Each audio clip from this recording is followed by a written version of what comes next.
Secret door. into the den. That's right. So this is where it all happened. I love this actually, by the way. These aren't real books. They're not real books. So this is where all the magic happens. Yeah. But you can write anywhere, Ken. That's the truth, yeah. In the departure lounge, on the plane, in the car. Although I have to say, as a spot, this is not bad. This is the best place, yeah. So right. we're going to talk about the process and how it happens. Pull it up. Yeah. Okay. So Ken, you've got your 3 screens, and I've always been interested in the process. You described it to me in dinner in Washington years ago. But you have a very methodical approach to how you do the books. Describe the process. So this screen shows the first draft. Draft A. On the right-hand side are notes from various people who have seen the first draft.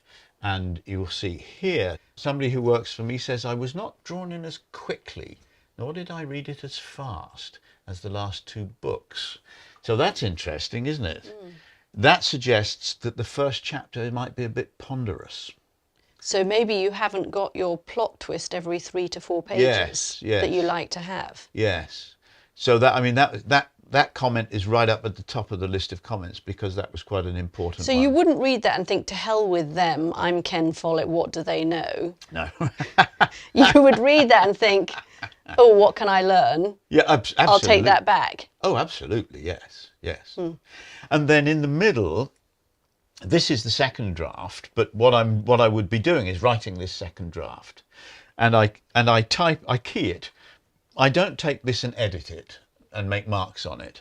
I take a blank sheet of paper in the middle and then I start writing the whole book again. Which must take longer than going over the first draft and just editing it. Well, it takes a full year. So planning is a year, first draft is a year, second draft is a year. It sounds as if it's a chore that might not be essential, you know. And sometimes my publishers want to publish the first draft. But that's because their standards aren't as high as mine.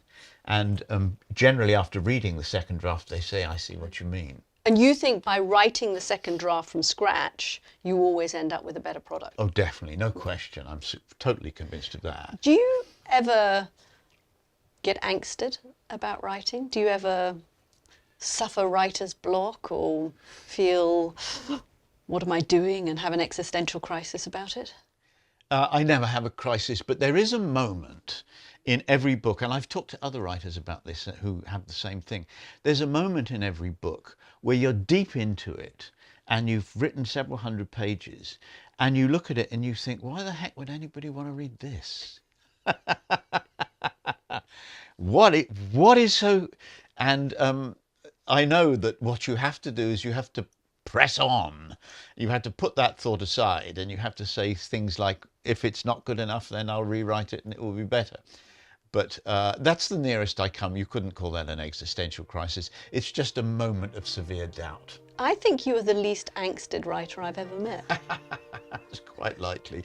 Early in my career, I had an agent and he said to me, your only problem as a writer is that you're not a tortured soul. You love it. You love the whole process. I like the whole thing. I'm completely absorbed by it. And, you know, to say I like my work is like saying I like my wife. I don't just like my wife, I adore her.